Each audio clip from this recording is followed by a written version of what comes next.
শুভ সকাল আমার প্রিয় ছাত্রছাত্রীরা। আজকের এই ভিডিওতে আমি পঞ্চম শ্রেণী প্রশ্নবিচিত্রা 2 নম্বর স্কুল থার্ড সেমিস্টার আলোচনা করব, পৃষ্ঠা নাম্বার 91। তো আজকের এই ভিডিওতে যে গ্রামার আনসিন এবং গ্রামারগুলো রয়েছে গ্রামারগুলি সমাধান করব। তো ভিডিওর শুরুতেই বলবো, যারা ভিডিওটি দেখছো তারা অবশ্যই চ্যানেলটিকে সাবস্ক্রাইব করবে এবং ভিডিওটি ভালো লেগে থাকলে অবশ্যই একটি লাইক করবে। ফার্স্ট এখানে দেখো, রবীন্দ্রনাথ ঠাকুরের একটা প্যাসেজ তুলে দিয়েছে। Rabindranath Thakur is a great poet. Rabindranath Thakur ছিলেন একজন মহান কবি। He was born in the famous Thakur family at Jorasanko in Kolkata on May 7, 1861। যিনি 1861 সালে কলকাতার জোড়াসাঁকো ঠাকুর বাড়িতে জন্মগ্রহণ করেছিলেন। His father name was Maharshi Debendranath Thakur. বাবার নাম ছিল Maharshi Debendranath Thakur. And mother's name was Sarada Devi. মায়ের নাম ছিল Sarada Devi. Rabindranath was also a dramatic song composer, philosopher and painter. তিনি একজন চিত্রশিল্পীর সাথে সাথে একজন সঙ্গীত শিল্পী বলা যাবে না, আমরা বলতে পারি তিনি অনেক গান লিখেছেন, অনেক উপন্যাস লিখেছেন, অনেক গল্প লিখেছেন। তো আমরা ফার্স্ট এখানে চলে আসবো। বলেছে দেখো, এই প্যাসেজটা পড়ে নিয়ে আমরা এখানে কি পাচ্ছি, complete the following sentence with information from the above passage. আমরা এই প্যাসেজ থেকে এই যে অংশটা দেওয়া আছে, লাইনটা দেওয়া আছে, লাইনের বাকি অংশটা আমরা লেখার চেষ্টা করবো। ফার্স্ট কি বলেছে, Rabindranath Thakur was born in. Rabindranath Thakur was born in, তোমরা উত্তরটা ঠিক এখান থেকে খুঁজে নেওয়ার চেষ্টা করবে। উত্তরটা কি হবে, Rabindranath Thakur was born in the famous Thakur family, বা আমরা লিখতে পারি ইন অ্যান অ্যাফ্লুয়েন্ট। তো আমরা অ্যান্সারটা কি লিখবো, অ্যান্সার লিখবো Rabindranath Thakur was born at Jorasanko in Kolkata in the famous Thakur family. এখান থেকে লিখে দেবো in the famous Thakur family at Jorasanko in Kolkata. তারিখটা উল্লেখ করে দিতে পারো, May 7, 1861। দ্বিতীয় কি বলা হয়েছে, ট্যাগোর প্যারেন্টস আর, রবীন্দ্রনাথ ঠাকুরের বাবা মাকে ছিলেন Maharshi Debendranath Thakur. And mother's name was Sarada Devi. Father's name, তো আমরা এরকম লিখবো, father's name was Maharshi Debendranath Thakur and mother's name was Sarada Devi. 3 নম্বরে কি বলা হয়েছে, Tagore was the first Asian to win. Tagore ছিলেন একজন ভারতীয়, প্রথম এশিয়া থেকে যেখানে তিনি কি জিতেছিলেন, নোবেল প্রাইজ। তাহলে আমরা অ্যান্সার লিখবো win the Nobel prize in the literature in 1913 সালে যিনি নোবেল পুরস্কার জিতেছিলেন। The national anthem of India written by Tagore. The national anthem India, the national anthem of India written by Tagore, জানা গান মানা। এটা কি বলা হয়েছে, Tagore establish a residential school in Birbhum named. তো বীরভূমে যে বিদ্যালয়টি প্রতিষ্ঠা করেছিলেন তার নাম কি, Shantiniketan. Next, this great man is also known as, এই মহান ব্যক্তি আমরা কি নামে চিনি, আমরা অনেকগুলো নামে ওনাকে ডেকে থাকি। This great man is also known as কবিগুরু, গুরুদেব, বিশ্বকবি এটসেট্রা ইত্যাদি, এই সকল নামে আমরা ওনাকে জেনে থাকি। নেক্সট, পরের পেজে 92 পেজে গ্রামার রয়েছে, গ্রামারগুলো সমাধান করব। ফার্স্ট বলা হয়েছে fill in the blanks with appropriate articles. Article দ্বারা ফাঁকা স্থান পূরণ করো। এখানে দেখো দেওয়া হবে, the Ganga, the Ganga is a holy river. B, he is honest man, an honest man. H এর উচ্চারণটা, এইচটা কনসোনেন্ট হলে এটি ভাওয়েলের মতো উচ্চারণ হচ্ছে, সেই কারণে এখানে অ্যান বসছে। শি ইজ, শর্ট ফর্ম থাকলে সাধারণত আমরা কি বলেছিলাম, অ্যান বসে। Next, 60 minutes make an hour. Next কি বলা হয়েছে, fill in the blanks with appropriate preposition. Preposition দ্বারা ফাঁকা স্থান পূরণ করো। ফার্স্ট কি আছে, দ্য সান রাইসেস, সূর্য উদিত হয়, ইন দ্য ইস্ট, পূর্ব দিকে। The jug is full, the jug is full of water. Next, C he gets up at 6 AM, এখানে সময় বোঝাচ্ছে তার জন্য অ্যাট হবে। উই সি, আমরা দেখি, dash our eyes, with our eyes, আমাদের চোখের সাহায্যে আমরা দেখি।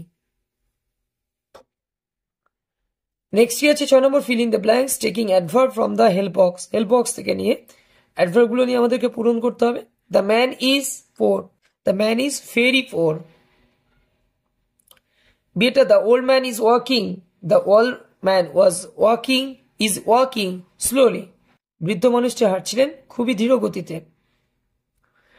Rokeya never went to school, Rokeya কখনো বিদ্যালয়ে যায়নি। ইট রেইনড হেভিলি, মুষলধারে বৃষ্টি পড়ার কথা বলছে, খুবই জোরে বৃষ্টি পড়ছে, তার জন্য আমরা হেভিলি শব্দটা ইউজ করব। নেক্সট কি বলা হয়েছে যে পাঞ্চুয়েট দ্য ফলোইং সেন্টেন্স অ্যাপ্রোপ্রিয়েটলি, এখানে যে সেন্টেন্স গুলো রয়েছে সেই সেন্টেন্সে আমরা পাঞ্চুয়েট করব, জ্যোতি চিহ্ন চিহ্ন দ্বারা চিহ্নিত করব। তো ফার্স্ট এখানে এটা ক্যাপিটাল করবে, নেতাজি ফাউন্ডেড, এটা capital, Azad H capital, Hind F এর ক্যাপিটাল। নেতাজি ফাউন্ডেড আজাদ হিন্দ ফৌজ। বিয়েরটা কি বলা আছে, he went to Agra to see the Taj Mahal, হিটা তাহলে কি হবে, হি ক্যাপিটাল হবে, ওয়েন্ট টু আগ্রা এটা ক্যাপিটাল করে লিখবে, to see the Taj Mahal T capital হবে।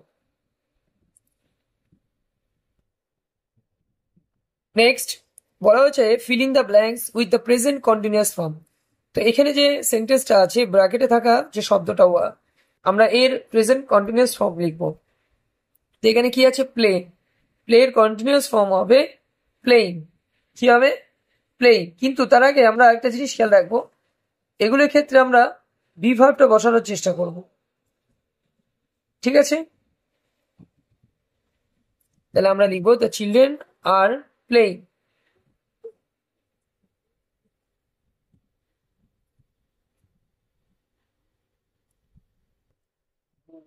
The children are playing. Next আছে আই, আই থাকলে সাধারণত অ্যাম বসে, এবং ড্রিঙ্ক, ড্রিঙ্কের সাথে যেহেতু আই কন্টিনিউয়াস বলেছে আইএনজি যোগ হবে, ড্রিঙ্কিং। নেক্সট দেখো বলা হয়েছে translate the following sentence into English, সেন্টেন্সটাকে ইংরেজিতে পরিণত করো, বাংলায় লেখা আছে রবি একটি চিঠি লেখে, রবি কি লেখে, রবি একটি চিঠি লেখে। তাহলে আমরা কি লিখবো, এটা আমরা লিখবো রবি রাইটস এ লেটার। দ্বিতীয়, তুমি কলকাতায় গিয়েছিলে, তাহলে অ্যান্সার কি হবে, ইউ ওয়ান্ট, গিয়েছিলে যেহেতু বোঝাচ্ছে এটা পাস্ট টেন্স হবে, ইউ ওয়ান্ট টু কলকাতা,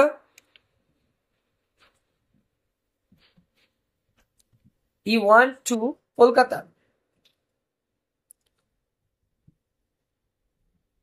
দেখো এরপরে একটা কি আছে, রাইটিং স্কিল আছে হেনরি লুইস ভিভেন্ডিজিও সম্পর্কে। তো এটা তোমাদের বইয়ে রয়েছে, তোমরা বই থেকে এটা রেডি করে আসবে, Henry Louis ভিভেন্ডিজিও।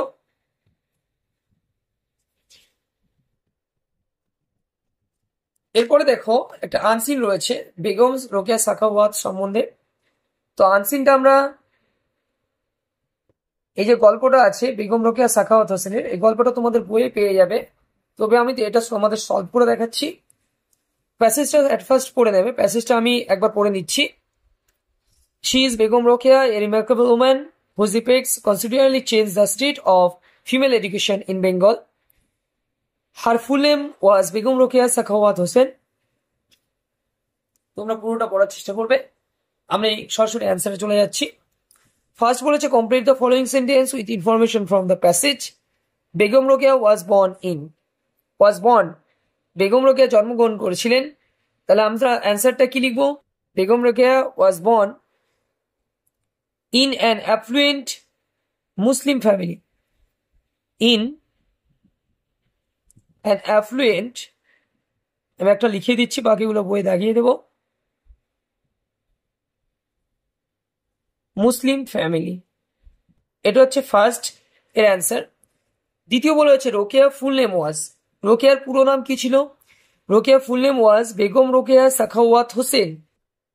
তিনেরটা Rokeya was kind and generous to the disadvantage woman of Bengal, এর অ্যান্সার হবে এখান থেকে the disadvantage woman of Bengal. She was kind and generous to, এখান থেকে লিখবে। নেক্সট কি আছে, রোকেয়া নেভার ওয়েন্ট টু, কোথায় যায়নি, স্কুলে যায়নি, তাহলে এটা আমি লিখে দিচ্ছি ছোট যেহেতু আছে, টু স্কুল। নেক্সট দেখো দুটো কোয়েশ্চেন আছে, what did Rokeya strongly believe. প্রথমত রোকেয়ার কথা বলেছে যে বিশ্বাস করতো তাহলে অ্যান্সারটা কি? C strongly believe in the need for modern education for woman. এটা হচ্ছে তোমাদের বি এর অ্যান্সার এই কোশ্চেনের। Next, how did Rokeya educated herself? এই কোশ্চেনের অ্যান্সার আসবে এখান থেকে, Rokeya educated herself through her own interest and efforts.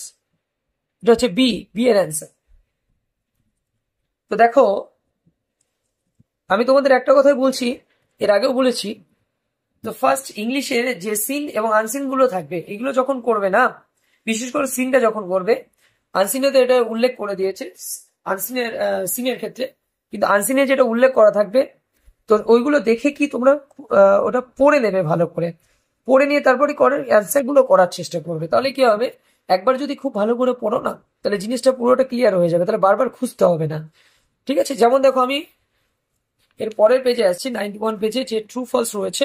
First কি বলেছে দেখো, Rokeya efforts could not change the state of female education in Bengal. সরাসরি উত্তরটা লিখে দেবো, Rokeya efforts could not change the state of female education. প্রথমত রোকেয়ার যে প্রচেষ্টা, সেটা কি যে পশ্চিম বাংলার যে শিক্ষা, সেই শিক্ষা, মহিলাদের যে শিক্ষা, সেটা পরিবর্তন ঘটায়নি, ফলস, ঘটিয়েছিল। নেক্সট আছে কি, Rokeya set up a school for the Muslim boys. Muslim ছেলেদের জন্য বিদ্যালয় স্থাপন করেছিল, ফলস। এর অ্যান্সার কি আসবে? অ্যান্সার আসবে ফলস। নেক্সট, এখানে তারপরে দেখো একটা প্যাসেজ তুলে দিয়েছে, যেখানে কল্পনা চলে, এটা সাধারণত তোমাদের শেষের দিকে রয়েছে ইংরেজি বইয়ে।